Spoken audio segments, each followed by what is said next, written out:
The revolving glass doors sighed open to the marble lobby of Harrogate Towers, the kind of place where every footstep sounded like a statement. Danielle Rhodes, wrapped in a navy trench coat, paused to check her reflection. Calm eyes, clipped bun, posture straight. She'd built this building, every inch of it. But before her, Hill met the marble. A voice cut through the air. "Ma'am, this entrance is for tenants only." The officer's tone wasn't questioning, it was final. He stood like a gatekeeper in blue badge polished, jaw set, eyes scanning her face like a threat report. Danielle blinked. "I'm aware, I have business on the top floor." He stepped forward, hand hovering near his holster. "I said, tenants only. You'll need to use the service entrance, deliveries on the side." A ripple moved through the lobby. Two receptionists suddenly busy, a security guard pretending not to listen. Danielle's pulse ticked in her wrist. Years of corporate armor cracked under one blunt word: delivery. She held out her key. "I own this building." He smirked, slow, deliberate. "Sure you do." The keycard's red light blinked against the scanner. "Access denied." Danielle's throat went dry. The officer's smirk widened. "Looks like your story doesn't check out," he said. Somewhere above them, an elevator chimed. The lobby froze as the doors slid open, revealing 3 men in suits. Whispering her name, Danielle turned back to the officer, voice low and steady. "You just made a very big mistake." The officer's radio crackled. The name Rhodes Properties spilled through the static. His eyes lifted just as the entire lobby camera feed turned toward him. Freeze frame. Everything was about to change. The morning light poured across the towers like gold spilled on glass. Danielle Rhodes stepped out of the black sedan, the click of her heels syncing with her heartbeat. She had walked into 1,000 buildings before, but this one was hers. She paused to admire it, the clean facade, the perfect symmetry, the subtle scent of polished marble that met her every Monday. Home base, she thought, legacy in steel and stone. Inside, the lobby buzzed with quiet motion, phones ringing, shoes brushing marble, whispers bouncing off glass. A police presence wasn't unusual. City contracts required officers to monitor commercial properties. What was unusual was the way this one stared at her. "Excuse me, miss," he said, stepping forward. "Deliveries, use the rear entrance." Danielle blinked. "I'm not." He raised a hand, cutting her off. "Policy, tenants only." His badge read SGT Madsen. His eyes, cold and measuring, didn't leave her face. Danielle's jaw tightened. "I'm Danielle Rhodes. I have an 8 a.m. meeting upstairs." "Ah." He shifted his stance. "And what company would that be?" "Rhodes Properties." He almost laughed. "Right. You work for Rhodes Properties." Her lips parted, then pressed shut. She inhaled. "Steady. I own it." The laughter came this time, short and sharp. "Sure you do. Let's see some ID." She pulled a card from her bag, sliding it toward him. The officer eyed it, unimpressed. "This could be fake. Got a supervisor I can call." People started to notice. Phones lifted slightly, pretending to text. The receptionist whispered to another guard. The marble beneath Danielle's shoes suddenly felt colder. "Run the badge," she said quietly. He ignored her. "Step aside, ma'am. I don't want to cause a scene." "You already have." The tone in her voice made him pause just long enough for her to swipe her access card across the scanner beside the elevator. A red light blinked. "Access denied." Madsen folded his arms, smug. "See, guess it's not your building after all." A tight silence spread like frost. Danielle looked at the red light again, then at him. Her throat tightened, fury rising through years of practiced composure. "You're making a mistake." He leaned in. "Lady, I don't make mistakes." At that moment, the head of internal security, Mr. Keene, hurried out of the elevator. "Ms. Rhodes, I was just coming down to meet you."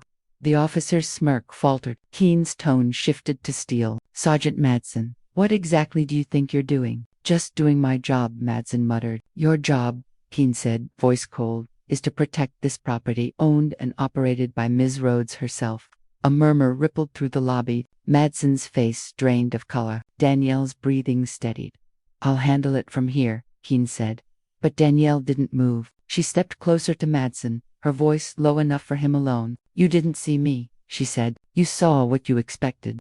She turned, heels slicing through the silence, and stepped into the waiting elevator. As the doors closed, the last thing she saw was the officer's reflection in the mirrored steelies, wide, mouth tight, realizing too late what he'd done. Above. As the elevator rose, Danielle's reflection stared back. Calm surface, shattered core. For the first time in years, she felt small in her own empire. The elevator doors closed like a curtain, sealing the scene behind her. Danielle stood motionless as the floor numbers blinked upward, 3, 9, 15, each one pulling her farther from the lobby, and yet not far enough from what had just happened. Her fingers trembled before she realized they were clenched. She forced them to relax, inhaling the faint scent of cedar polish in the elevator. It should have calmed her. It didn't. When the doors opened to the top floor, her assistant, Marla, was already waiting, tablet in hand and eyes wide. "Ms. Rhodes, what happened downstairs?" "Keen just called me."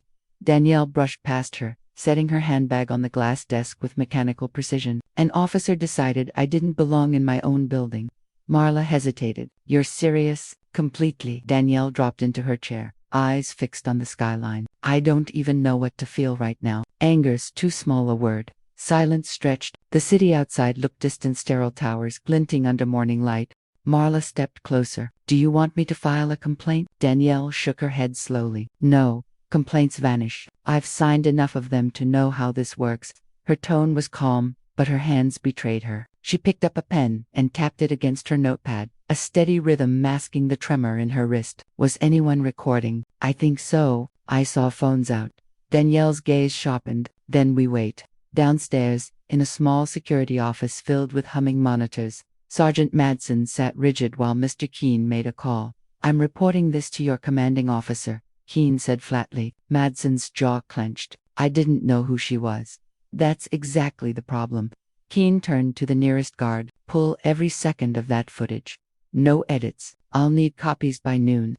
When Keen left, the room fell silent except for the buzz of the monitors. Madsen exhaled, a sound halfway between defiance and disbelief. "She could have just said who she was," he muttered. The younger guard across from him gave a nervous laugh. "Guess she didn't think she had to." Back upstairs, Danielle replayed the exchange in her head, his tone, the eyes that refused to see her, every second pressed like glass against her skin. Marla spoke softly. "You've dealt with worse." Danielle nodded. "Yes, but not in my own house." A pause. Marla bit her lip. "You know how these things go. The company might want to stay quiet." Danielle cut in. "Protect the brand." Marla didn't answer. She didn't have to. Danielle leaned back, eyes drifting to the wall of framed architectural renderings, her life's work frozen in glass and ink. "I built this place to mean something, and the first person who sees me here thinks I deliver packages." Marla's voice was careful. "What do you want to do?" "I'm going to document everything, every word, every look." "You're really going to make this official?" "I'm going to make it real," Danielle said, "so no one gets to rewrite it later." She opened her laptop, typing with clinical precision. The report began, not with emotion, but with fact, time, location, witnesses, exact phrases used. Yet, with every line, the fury bled through her composure. Meanwhile, the officer's name began to circulate quietly among the building staff. Whispers filled the break room. "She's the owner." He tried to stop her. They said she called him outright to his face. Madsen walked through the corridor like a man being watched. Keen cornered him again near the exit. "Internal Affairs might contact you." Madsen frowned. "Over this?" "Yes, over this. I'd suggest you remember your exact wording." "Come on, Keen. You know what it looked like." "She didn't exactly fit the stop right there," Keen warned. "Finish that sentence and I'll have you escorted out." Madsen shut his mouth but didn't apologize. Not yet. That night, long after the offices emptied and the city lights blurred into mist, Danielle sat alone in her penthouse suite, scrolling through social feeds. Nothing yet. No video. No mention. The silence was heavy, almost strategic. She thought of her father, who used to say, "When they can't deny your worth, they'll deny your place." He'd been right. She looked around her office, the skyline framed behind glass, her initials etched on every legal document, and still, it didn't feel safe. Her phone buzzed. A message from Marla. "Building staff say someone recorded everything. Might surface soon. Should we prepare a statement?" Danielle typed back, "No statement. Not yet. Let them show the truth first." She set the phone down. Outside, thunder rolled in the distance, soft but building. Danielle leaned back in her chair, eyes closed. Beneath her exhaustion, something colder stirred. Resolve. They wanted silence. She'd give them evidence. Downstairs, in the quiet lobby, a janitor mopped the marble where it had all happened. The night guard stood nearby, phone in hand, watching a pixelated clip someone had already shared in a private group chat. The video was shaky but unmistakable, an officer blocking a well-dressed black woman, her voice calm and steady, his dripping with arrogance. At the end, her words echoed through the low-quality audio. "You didn't see me. You saw what you expected." The guard exhaled. "This one's gonna blow up," he whispered. And in the upper floors, as the rain began to fall against the glass, Danielle Rhodes stared out into the storm, unaware that her name and her face would be everywhere by morning. By morning, the city had already chosen sides. The video, 38 seconds long, had landed on every major platform overnight. A blurry caption scrolled beneath it: "Racist cop blocks black woman from entering luxury tower." Within hours, hashtags spun like wildfire. Hashtag Rhodes incident. Hashtag she owns the building. Hashtag access denied. Danielle's phone wouldn't stop buzzing. Calls, messages, interview requests. Every notification sounded like a gunshot. Marla entered her office with dark circles under her eyes and a trembling coffee cup. "It's everywhere. CNN, BBC, local channels, everyone's running it." Danielle rubbed her temples. "Let me guess. The police are reviewing the footage." Marla nodded, "And the department's statement says it was an unfortunate misunderstanding during routine security protocol." Danielle almost laughed. The sound came out hollow. "They turned my humiliation into a protocol error." "People are angry," Marla said quietly. "You've got support too. Activist groups, equity boards, community leaders, everyone's calling for action." Danielle turned to the window. Down below, the plaza outside Harrogate Towers teemed with reporters. The air shimmered with camera flashes. Banners waved, "Respect black ownership, no more excuses." "Investors are calling," Marla added. "Some of them are nervous." "Of course they are," Danielle said. "Money hates headlines." At the same hour, in a cramped precinct office across town, Sergeant Madsen sat across from his captain. The walls were lined with commendations, a thin veneer of pride over decades of buried complaints. The captain didn't look up from the paperwork. "You're a trending topic, Madsen. Congratulations." Madsen's jaw clenched. "Sir, I was following procedure." She didn't identify herself properly.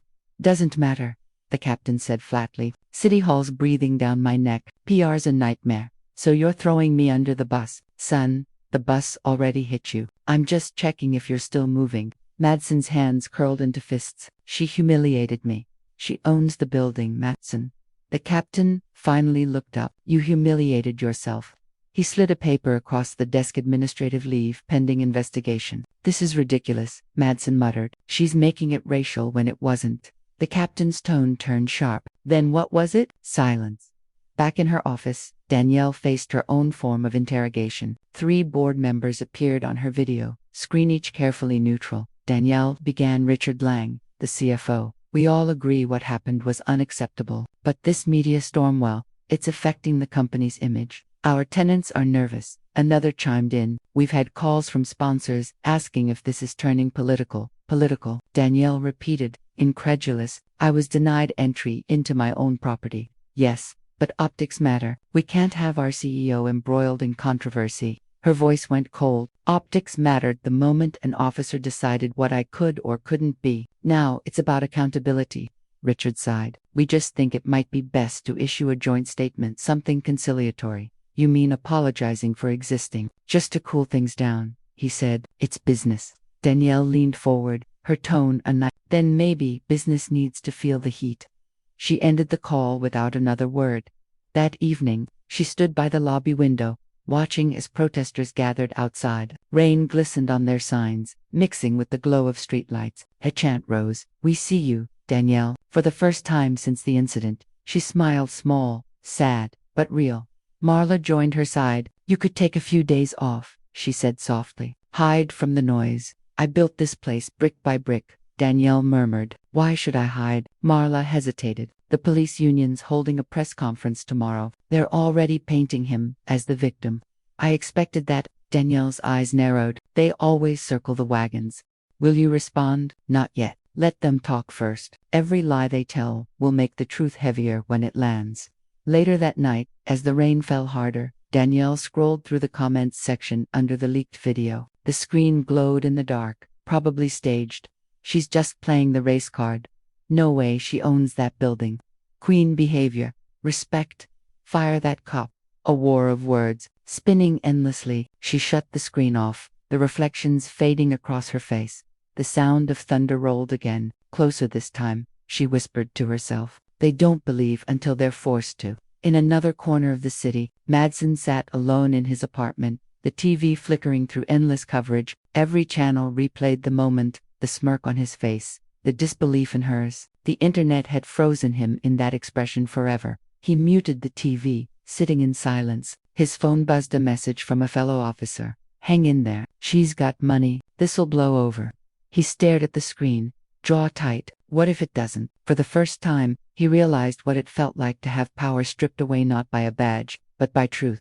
The next morning, Danielle's phone rang again, this time from her lawyer. It's starting, he said. City's preparing an internal review. They're not happy about the attention. Good, she replied. Let them see the mirror. She ended the call, slipped her coat over her shoulders, and glanced once at the elevator door, the same one he had blocked her from. This time, when it opened, she walked through without a word, straight, composed, and unflinching. While downstairs, the world kept watching. The boardroom glimmered with morning light and cold tension. 12 polished chairs, 12 restless faces. At the head of the table sat Danielle Rhodes, posture rigid, eyes unreadable. The city skyline framed her like a witness. A copy of the Herald lay open in front of her. The headline read, Building owner accuses officer of racial bias. Investors fear fallout. She tapped the paper once. So this is what they chose to print. Richard Lang, the CFO, cleared his throat. It could have been worse. At least they used your title. Danielle looked at him. My title isn't the point, Richard. The fact that they framed his misconduct as my controversy, that's the point. He shifted, uncomfortable. We're just saying the optics are difficult optics. Danielle's tone sliced the word in half. I was treated like a trespasser in my own lobby. Across the table, Monica Chen, head of public relations, tried to sound soothing. We all sympathize, Danielle, but the video's gone viral. Our partners in Dubai are reconsidering contracts. The sponsors for the charity gala are looking for an excuse. Danielle interrupted. They don't want to confront what this city still is. A pause. The sound of the air conditioner hummed like static. Richard leaned forward. Look, you're a brilliant leader. No one's disputing that. But maybe it's time to consider stepping back temporarily. Let someone else handle operations while this settles. Danielle's eyes flickered with disbelief. You're asking me to remove myself from the company I built because someone else's racism went viral. It's not punishment, Richard said quickly. It's preservation. For the brand. Danielle stood. The brand. Her voice trembled with fury. The brand exists because I fought every boardroom that looked like this one. Because I walked into buildings where no one expected a woman who looked like me to own anything. The room went silent. Monica lowered her gaze. Danielle pointed to the paper again. You see that headline? You know what it means. It means this company doesn't just build towers. It builds symbols. And today, that symbol cracked. Richard kept his voice measured. Emotions won't fix this. Strategy will. She stared at him. And what's your strategy? Silence, denial, pretend it didn't happen. He hesitated. A confidential settlement with the department, maybe a press release, framing it as reconciliation. You'd come out looking smaller, she cut in. You want me to come out looking smaller? No one spoke. The city noise outside filled the void horns, sirens, life continuing as if nothing had shifted. Then Danielle took a breath, calm but final. Richard, you've been with me 10 years. You've watched me fight for contracts you wouldn't even attempt. So, tell me when you suggest I step aside. Are you protecting the company or your comfort? His jaw tightened. That's unfair. No, she said, voice lowering. That's truth. Minutes later, the meeting broke apart. Board members murmured excuses as they filed out. Danielle stayed standing at the head of the table, hands gripping the polished wood. Marla entered quietly. I heard voices. Nothing new, Danielle muttered. Did they actually suggest? Yes, they did. Marla shook her head in disbelief. They can't do that. Oh, they can, Danielle said bitterly. It's always the same play. When a woman of color speaks too loudly, they call it a liability. Marla hesitated. Are you going to let them? Danielle didn't answer immediately. She walked to the window instead, gazing at her reflection against the sky. Line strung, composed, cracking only around the edges. No, she said finally. I'm not. That evening, she called a private meeting with her legal advisor, Elijah Warren, a sharp, gray-haired attorney with a voice like gravel. They're trying to contain you. he said after reading the internal memo she forwarded. The board's drafting an emergency clause to suspend you for brand protection. Danielle's lips curled. So they're afraid of my skin more than my resume. Essentially, yes. Then we hit back. Legally, Elijah nodded. I've started pulling internal communications. If they move forward, it's discrimination under corporate law. Good. Make it public if you have to. Are you sure you want that kind of war? Danielle looked him dead in the eye. I've been in that war my whole life. They just forgot I know how to fight. Meanwhile, the news kept spreading. The footage had surpassed 10 million views. Talk shows debated her reaction. Commentators dissected her tone, her posture, her anger. She was too calm, one pundit said. She was too confrontational, said another. She should have walked away. She should have been grateful. It didn't escalate. Every word chipped at her humanity. The next morning, she arrived at headquarters to find Richard waiting in her office. Danielle, listen, he began. The board voted. It's official. You're being asked to step down as acting CEO for the quarter. She stared at him in silence. And who replaces me? He hesitated. Interim leadership committee, mostly senior partners, all white. He didn't answer. She laughed softly, without humor. You think this will protect the company? It won't. It'll expose it. He sighed. You're making this personal. It is personal, Richard. It's always been personal. Every brick, every loan, every sleepless night I spent proving the city wrong. He turned to leave, then paused. You could still salvage this if you issued a statement, something diplomatic. Danielle's voice was quiet but sharp. Tell the board I'll issue a statement at my own press conference. When he left, Marla entered. Tentative. What did he say? They think I'm gone, Danielle replied, but I'm about to remind them who signed their checks.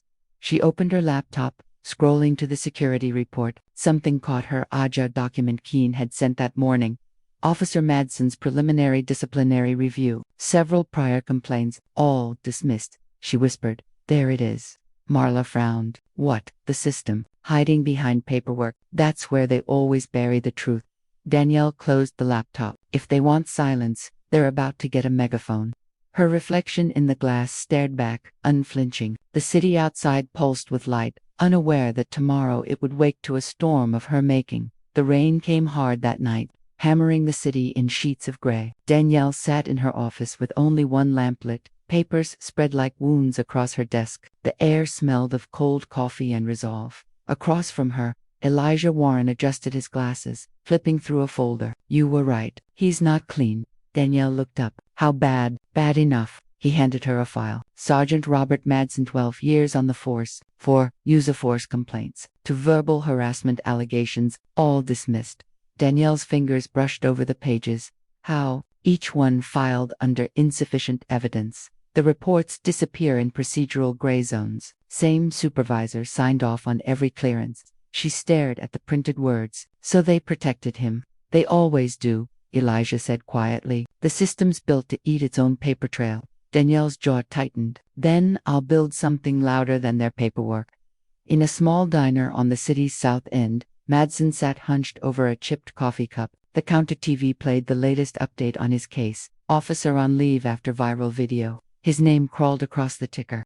The waitress set down his refill. Rough week, she asked softly. He didn't answer. He just watched his reflection in the coffee's surface, drawn, gray, small. A man at the next booth muttered under his breath. That's the guy from the video. Madsen froze. Another voice replied, can you believe he's still getting paid? He stood abruptly, threw a few bills on the counter, and walked out into the rain. For the first time in years, no one saluted him. No nods, no just distance. Meanwhile, Danielle met Mr. Keene, head of building security. In the control room, a cold, windowless space glowing with camera feeds. Keene pointed to a monitor. This is the uncut footage from that morning. Everything before and after the clip that went viral. She watched in silence. Madsen appeared on screen, arms crossed, smirk fixed. The moment replayed, this time with audio so clear she could hear the condescension in every word. Danielle didn't blink. Has anyone else seen this? Only me. The department asked for a copy, but I held off until you gave the word. Good, she said. Don't send it anywhere yet. She leaned closer to the screen. Zoom in on his badge. Keene did. The reflection of his body camera gleamed faintly in the marble. Pull that footage, she said. They'll block access. Then find someone who can unblock it. Keen hesitated. You're planning something, aren't you? Yes, Danielle said simply. Truth doesn't go viral by itself. It needs a stage. Later, in her office, Elijah joined her again, this time with another file. Found something else, he said, sliding a paper across. Madsen's last transfer request was denied. He was supposed to be off that building detail months ago. Someone kept him there. Danielle frowned. Why? Elijah shrugged. Connections, maybe favors. He's got friends in the union. They shield each other. She read the name of the approving officer, Captain R. Ellison. It matched the signature from every dismissed complaint. Danielle sat back. Ellison's the one pulling the strings, possibly. Then we make sure everyone sees the string. Elijah smirked faintly. You're not afraid of poking bears, are you? She met his eyes. I built a city on land they said I'd never own. The bears have had their turn. Across town, Captain Ellison sat behind his desk, a storm of calls and emails hitting him from every direction. When Madsen's name lit up on his phone, he hesitated, then answered. Sir, Madsen began, voice tight, they're coming for me. The press, the department, everyone. Ellison rubbed his forehead. I told you to stay quiet. The review board's handling it. I'm drowning here. You said you had my back. I said I'd keep you on duty. I didn't say I could save you from your own damn mouth. Madsen fell silent. For the first time, Ellison sounded less like an ally and more like a liability. Stay low, the captain said. Don't talk to media. Don't post online. And for God's sake, don't contact her. But Madsen was already staring at his phone, scrolling through articles that painted him as the villain. His breathing quickened. Her name was everywhere. He whispered to himself. She's destroying me. Danielle, meanwhile, sat alone in her apartment that night, scrolling through old photos, her groundbreaking ceremony, her first signed contract, her father smiling beside the foundation stone. Every victory had come with a bruise. She whispered, they'll say I'm overreacting. They'll say it's about pride. She set the photo down. But this is about proof. Her laptop chimed. A message from Keen. Got the officer's body cam footage. Sending encrypted copy now.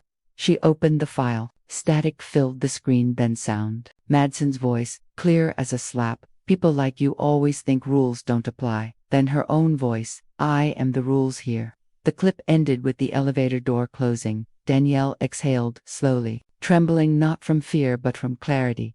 She looked out the window, at the city pulsing below, and said aloud, they covered for him, every one of them. Not anymore. The next morning, she called Elijah. Set it up, she said. He paused. Set what up? The press conference. Here, in my lobby.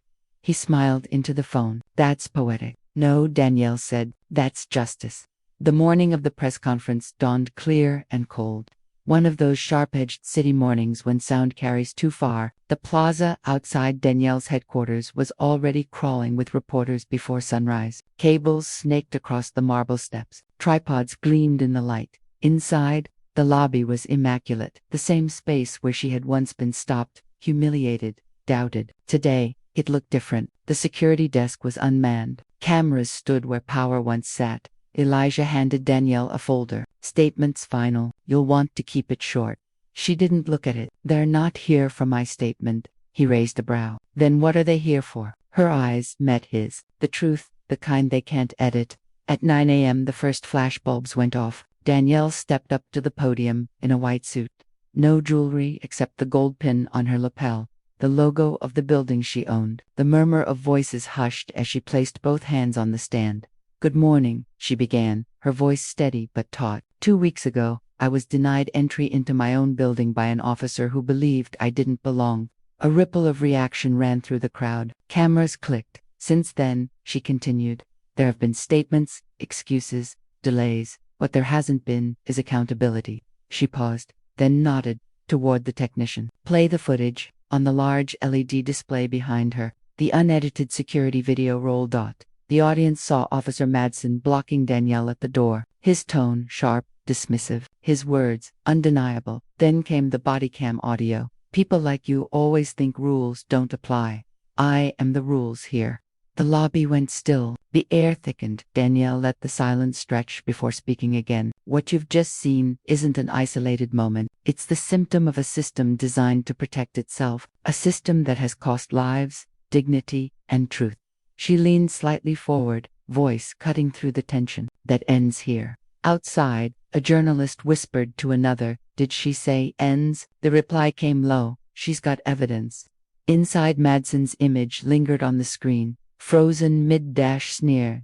Danielle turned to the cameras. "I've submitted this footage and accompanying records to the Department of Justice's Civil Rights Division. I've also filed a private civil action against the city and the department. Every document will be public." The crowd erupted, questions shouted, microphones thrust forward. "Ms. Ellis, what do you hope to achieve? Do you want him fired? Are you targeting the entire force?" Danielle looked past them, toward the back of the lobby where two uniformed officers stood watching. "I want a system where power doesn't mean permission." Then she stepped away from the podium and left. No smiles, no dramatics, just quiet authority. Across town, Officer Madsen sat in his apartment, blinds drawn. The television played the press conference live. When the footage aired, he froze. His own words echoed back at him, amplified by a dozen channels. He watched the split-screen image, Danielle at the podium, him on tape. The phone rang. It was Ellison. "You said she wouldn't," Madsen started. "Shut up," Ellison hissed. "Do you have any idea what you've done? She's destroying me. You did that yourself." The line went dead. Madsen hurled his phone across the room. The screen shattered, a spiderweb of glass, catching his reflection. Small, cornered, fading. Back at the building, Danielle met Elijah in her office. The hum of the crowd still echoed from below. "You just declared war," he said quietly. "Then let it begin." He opened his laptop. "News channels are looping it already. Hashtags trending. And look at this. 3 former officers just messaged my source. They've got internal memos, complaints, all naming Ellison." Danielle's gaze hardened. "Bring them forward. Every one of them." "Careful," Elijah warned. "You're poking at the nest now." She nodded. "Good. I want them awake." By late afternoon, the story had exploded. Headlines: CEO exposes racist officer and the system behind him. Bodycam footage contradicts police statement. Department faces federal scrutiny after viral press conference. TV pundits debated intent, tone, timing. The police union called it an unfair media ambush. But ordinary people, employees, tenants, strangers filled Danielle's inbox with messages of gratitude, pain, solidarity. Among them was one from a woman she didn't know. "I saw your video. My brother was stopped by the same officer last year. We filed a complaint. Nothing happened. Thank you for speaking up." Danielle read it twice, then closed her laptop. The cost of truth was starting to settle in. The sleepless nights, the threats online, the calls from investors asking if she was sure this was wise. She looked out at the skyline. Her reflection in the glass looked both strong and exhausted. Later that evening, as dusk bled into the city, Danielle walked the lobby again. The same marble floor where she'd once been refused entry now carried the echo of her heels, confident, deliberate. The receptionist glanced up. "Miss Ellis." Danielle smiled faintly. "Just making sure I can still walk in." The woman smiled back. "You own the place." Danielle's voice was soft. "Sometimes people need reminding." She turned, eyes lifting toward the building's towering glass. The news cameras were gone, but the story wasn't. It was in the air now, irreversible. And somewhere across town, in a precinct office gone quiet, Captain Ellison watched the same footage play on loop. His phone buzzed. "Internal Affairs wants a word. Tomorrow morning." He exhaled slowly. For the first time, he understood what accountability might feel like. The morning after the press conference, the city felt different, brittle, humming, on edge. The usual rhythm of traffic and chatter was undercut by the quiet churn of something heavier. Consequence. Danielle woke to the sound of her phone vibrating endlessly on the nightstand. Messages stacked faster than she could read them. "We stand with you. You're brave. Watch your back." The last one stopped her cold. She stared at it, then set the phone face down. Outside, sirens wailed in the distance. Ordinary city noise, suddenly not so ordinary. By noon, she was back in her office. The building's glass walls seemed thinner now, the transparency both protection and exposure. Elijah stood by the window, scrolling through social media feeds. "They're coming for you," he said without looking up. "Who?" "The department's PR team, the union, a few local politicians. They're spinning it, saying you ambushed them, that it was performative." Danielle sat slowly. "Of course they are. Systems don't break quietly. He turned to face her. It's not just words. Look at this. He handed her the tablet. A news headline blinked. Anonymous sources claim CEO fabricated footage for attention. Beneath it, a grainy still from the video altered, cropped to look less incriminating. Danielle's stomach tightened. They're doctoring evidence now. Elijah nodded grimly. They're desperate. Across town, in a dimly lit precinct office, Captain Ellison slammed the file shut. Who leaked that press conference footage before we cleared it? He barked. No one answered. The younger officers shifted uncomfortably. Ellison's gaze fell on Madsen, seated in the corner, unshaven, eyes bloodshot. You've made a circus of this department, Ellison snapped. Madsen looked up slowly. You think I wanted this? You think I planned for her to film me? Ellison leaned in, voice low. You think she's your problem. She's mine now. Internal Affairs is crawling through every file with my name on it. You brought the spotlight here. Madsen's lip curled. You used me, all those years, all those orders. You knew exactly who I was. Ellison's eyes narrowed. And you were useful. Until now. The silence between them was sharp as broken glass. That evening, a storm gathered. Rain streaked across the city, blurring the skyline. Danielle sat with her legal team in the conference room. Outlines of statements and subpoenas glowing on their screens. Her lawyer, Marianne Cho, spoke carefully. They'll push back hard. The union will threaten defamation suits. You'll be painted as an opportunist. Danielle nodded. Let them paint. I'll hang their masterpiece in public view. Elijah, seated beside her, looked up. Do you ever get tired? Danielle smiled faintly. Of what? Fighting? Her expression shifted. Softer, but distant. You don't get tired when it's personal. You just stop expecting it to be fair. Outside the building, a small crowd had gathered, some holding signs of support, others shouting accusations. One man yelled, "Media puppet." Security stood at the entrance, uneasy. The air smelled of wet pavement and anger. From her office window, Danielle watched in silence. Elijah joined her, peering down. They want a spectacle, he said. They'll get silence, she replied. Then her phone buzzed. An unknown number. She hesitated, then answered. A male voice, distorted and low, spoke through static. Drop the case, Ms. Ellis, or someone drops you. The line went dead. Danielle's pulse spiked. She stared at the phone, fingers trembling. Elijah saw her face. What happened? Nothing, she said quietly. Just proof. That night, she didn't go home. She stayed in her office, watching the city's lights flicker below. She thought about her father, the man who taught her to walk into rooms that didn't want her there. She whispered, "You told me to make them see me."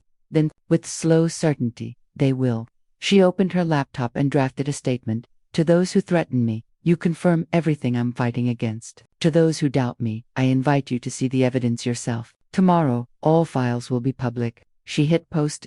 Within hours, the city's digital landscape ignited. Links spread, screenshots shared, the uncut footage, the complaints, the signatures, all visible now. News anchors scrambled to verify. Hashtags turned to headlines, and in one office across town, Captain Ellison read the same documents, each one bearing his name. He exhaled, slow and long, as his phone rang. Captain Ellison, yes, this is Internal Affairs. We'll need you to come in first thing tomorrow. He hung up and sat still for a long time, staring at the rain running down the window, as if the city itself were washing him away.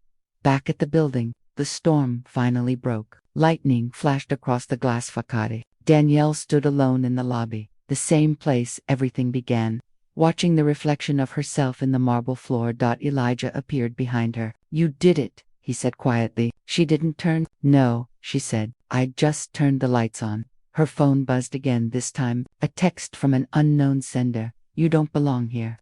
Danielle typed back slowly. I own here. Then she slipped the phone into her pocket and walked out into the rain. The cameras were gone, the crowd dispersed, but her steps still echoed, defiant, measured, unbroken. The city was finally listening. Morning broke gray and still, the kind of dawn that carried no warmth, only anticipation. The city's skyline looked muted, waiting. Inside a federal building downtown, Captain Ellison sat across from two Internal Affairs investigators. A recorder clicked on. Captain, one of them said, tone clip. We're reviewing the recent press disclosures. You've been named in multiple reports, cover-ups, evidence suppression, misconduct.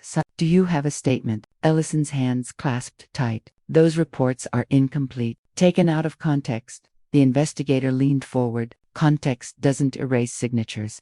Silence stretched. The hum of fluorescent lights filled the room. Ellison swallowed hard. I was protecting the department. From what? From embarrassment, he said softly. The investigator's gaze didn't waver. From accountability, you mean? The recorder clicked again. The sound was final, a small, mechanical judgment. Across the city, Danielle stood at her apartment window, watching sunlight catch the wet rooftops. Her inbox had tripled overnight. Journalists, lawyers, former victims, strangers thanking her for not staying silent. She closed the laptop. The victory didn't feel clean. It never did. Elijah entered without knocking. It's official, he said. Ellison's suspended pending investigation. Madsen's being charged with misconduct and obstruction. They're reopening every case tied to his reports. Danielle turned slowly. How many cases? 23. Her breath caught. 23 people who had been dismissed, disbelieved, or silenced, now dragged back into the light. Justice, she murmured, isn't always mercy. By noon, reporters filled the lobby again. Cameras pointed at the same podium where truth had first ruptured. Danielle faced them once more, this time not as victim, but witness. I've been told justice takes time, she began, but what no one tells you is that silence takes more. It drains you, piece by piece, until you start believing the lie that peace is the same as safety. She paused, eyes scanning the faces before her. Today, the officers involved in my case are facing investigation, but this isn't my victory. It's a warning that truth ignored becomes truth exposed. A reporter called out, "What do you hope happens next?" Danielle's voice was quiet but sharp. That this building, this city, this country, remembers who really built it, and who it keeps trying to shut out. At that same moment, across town, Madsen was escorted through the precinct's side door. Not in handcuffs yet, but stripped of his badge. His fellow officers avoided his eyes. The air felt heavy with the weight of recognition. One rookie whispered, "That's him." Another replied, "Yeah. The one from the video." Madsen didn't speak. His jaw was set, but his hands trembled. For years, power had been his armor. Now, the absence of it left him naked. In the mirror beside the booking desk, he caught a glimpse of himself, pale, ordinary, small. He turned to the sergeant, taking his file. "You think she won?" The sergeant looked up, voice flat. "No, I think she survived." "There's a difference." Evening fell over the city. The news cycle spun on, but something had shifted. The video wasn't just a clip anymore. It had become a symbol, dissected in classrooms, debated in forums, quoted in city council meetings.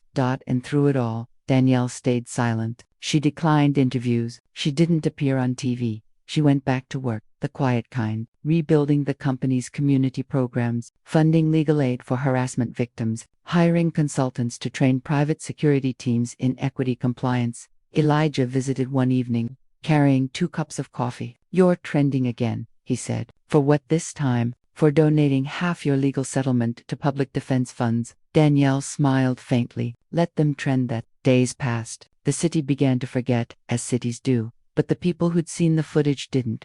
In courtrooms and boardrooms, someone would whisper, "Remember that CEO?" Whenever arrogance started to sound too familiar, her name became shorthand for consequence. 1 month later, Danielle returned to the building lobby at dawn, empty, quiet, the marble still cold under her heels. She stood where it all began. The guard on duty, a young black woman, looked up from her desk. "Morning, Ms. Ellis," she said warmly. Danielle nodded. "Morning. You're early." "Just checking something." She walked to the entrance doors and pushed them open. The street outside glowed faintly gold. For a long moment, she simply stood there, halfway between outside and in. Then she whispered, "Not to anyone in particular, I can walk in now." Later that day, Elijah sent her a link. The Department of Justice had announced a formal review of police training procedures, citing systemic racial bias and mishandling of misconduct reports. Danielle read it twice, then closed her laptop. The cost had been heavy: sleepless nights, threats, scrutiny, but something irreversible had shifted. She poured herself a glass of water, took a sip, and looked out the window. The reflection staring back wasn't triumphant, just steady, scarred, unbroken. At dusk, she walked out of the building again. The security guard called after her, "See you tomorrow, Ms. Ellis." Danielle smiled faintly. "Count on it." The doors closed behind her. The glass reflected her silhouette, not as outsider or victim, but as owner. Somewhere, in the faint hum of the city, sirens faded. For once, They weren't for her. 3 months later, the city had moved on, at least, that's what the headline suggested. New scandals, new outrages, but beneath the noise, the echoes of Danielle Ellis's story still lingered like an undercurrent no one could quite silence. The building she owned, the same one she had once been denied entry to, now stood as both monument and reminder. The lobby bore a new plaque on its wall. Justice is not permission granted, its presence claimed. Asterisk, her staff had installed it without telling her. When she saw it for the first time, she said nothing. She only stood there, tracing the engraved words with her fingertips. Captain Ellison's trial began quietly, behind glass doors and sealed documents. He faced charges of obstruction, falsification of reports, and abuse of authority. No cameras were allowed, but leaks made their way out anyway. Testimony after testimony painted a picture of a department addicted to its own immunity. Internal affairs, unearthed emails, backdated signatures, erased complaints. Every thread led back to Ellison's desk. When the verdict came, it was read in a monotone, guilty on all counts. He lost his pension, his title, his quiet protection. On the other hand, avoided prison through a plea deal, mandatory community service, public apology, and permanent decertification. But his apology never reached anyone's heart. It was read by his lawyer, monotone, lifeless. For Danielle, the justice felt sterile, necessary, but bloodless. The system had punished itself in procedure, not conscience. At a rooftop cafe overlooking the skyline, Elijah joined her. "It's over," he said. Danielle stirred her coffee. "No, it's documented." He frowned. "That's your version of closure." "Closure doesn't exist," she said. "Only memory." He leaned back, watching her. "You don't celebrate much, do you?" Danielle smiled faintly. "I don't forget much either." Weeks later, an invitation arrived. The city council wanted her to speak at a public reform hearing, to share her experience as a private citizen. Confronting systemic abuse. Danielle read the letter twice. Then she folded it neatly and placed it on her desk. When the day came, she stood before the chamber, rows of suited officials, cameras lining the back wall, public citizens scattered in the benches. Her speech was only 5 minutes. No dramatics, no outrage. "When I walked into my building 3 months ago, I wasn't just stopped by one man. I was stopped by a structure that said, 'You don't belong.' That structure doesn't live in uniforms alone. It lives in paperwork, policies, and silence. You don't need a badge to enforce it. You just need comfort." The chamber stayed quiet. "So if you ask what I want from reform, it's simple. Don't make new rules. Enforce the ones that already say we're equal." When she left the podium, no one clapped, but no one looked away either. That night, Danielle walked the city streets alone. No cameras, no bodyguards, just the hum of cars and the whisper of wind between buildings. She passed a patrol car parked at the corner. The officer inside, young, nervous, rolled down his window. "Evening, ma'am," he said respectfully. She nodded. "Evening." As she walked away, she heard him whisper to his partner, "That's her, the woman from the case." The partner replied quietly, "Yeah, she changed the policy, didn't she?" Danielle didn't turn. She didn't need to. The words followed her like a quiet echo of something once unimaginable. Respect. Months passed. The building's security staff now underwent annual anti-bias training funded directly by Danielle's company. The local police precinct had installed new review panels for misconduct. And across the city, smaller stories began surfacing. People recording, reporting, resisting. Every system hates sunlight, but it grows quieter under it. On a rainy Sunday afternoon, Danielle visited her father's old house on the south side, paint fading, garden overgrown. She stood in the yard where he used to fix cars on weekends, grease on his hands, pride in his voice. She whispered, "You told me not to fight to be seen, fight to be remembered." Then she smiled, soft and sad. "I think I managed both." A gust of wind scattered the rain across her face. She didn't wipe it away. Back downtown, in a quiet diner, Robert Madsen sat alone, unshaven, reading the newspaper. No one recognized him anymore. He liked it that way. An article caught his eye. Ellis Foundation launches fellowship for minority law students. He read it twice, then folded the paper. His reflection in the window looked older than he remembered. He muttered to himself. She kept going. Asterisk for a moment, something like shame flickered across his expression, then faded. He paid the bill and left without finishing his coffee. That evening, Danielle returned to her office, The city lights pulsed beyond the glass. She looked up at the plaque in the lobby one last time, then turned off the lights. As the elevator doors closed, her reflection merged with the building's, indistinguishable from its steel and glass. Outside, the rain eased. The city exhaled. For the first time, no one questioned who she was when she walked through those doors. No security guard stopped her. No voice of doubt followed. Only silence, the kind born not of fear, but of recognition. Danielle Ellis didn't just win, she altered the geometry of belonging. And in that quiet recalibration, where presence became power, justice finally looked like her.